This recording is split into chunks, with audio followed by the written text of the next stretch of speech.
Hello and welcome to your tutorial for week number 3, giving specific directions of what needs to be done this week. So my dad joke of the week, my wife told me to stop impersonating a flamingo, but I had to put my foot down. Anywho, so try to challenge you to do worse than that on the discussion. Feel free. Moving forward, so this week our lecture is about professional references. Okay.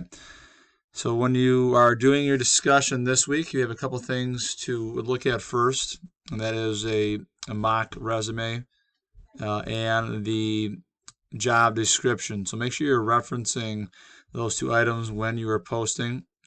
So you want to pretend basically that you are, you're going to have to deny the request to write a reference for someone, okay, and use the skills outlined in the lecture, saying, using those tips to help you write that. And also, if you are going to decide to serve as one of the references, you want to make sure you're referencing the job description, the skills that are on his resume and in the job description. Okay.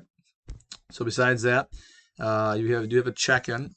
Again, I hope by this point you've reached out to me if you have any concerns, but this is still a important step to let me know how you're doing.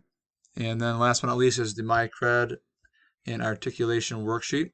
The link for that worksheet is not found here in week 3. Everything for the project is found in week 1. So if you go back to week number 1, and I'll do that. You go back to week number 1, and at the bottom of week 1, you'll see the project directions. And I've gone over those, but you can reread those for the articulation worksheet, which is right there. And it looks like this, okay? So when doing this worksheet, it's just a step in the process for your project. You're going to have to go back into your MyCred, looking at the projects you've done for each course.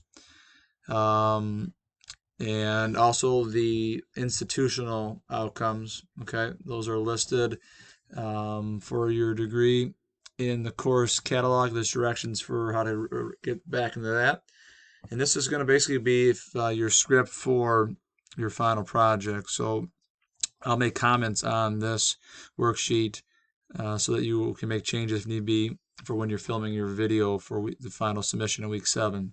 So listing the program outcome, listing the institutional outcomes, where you met those, which course, and then just a brief description. This doesn't have to be a ton, but just outlining where you met those project goals. Okay, so you do not have to write in this sheet how it connects to the working world, how you'll use it in real life. That will be articulated in the final video. So here you're just listing how the work you've done has met those goals. So that's really it for week number 3. Good luck, and let me know if you have any questions.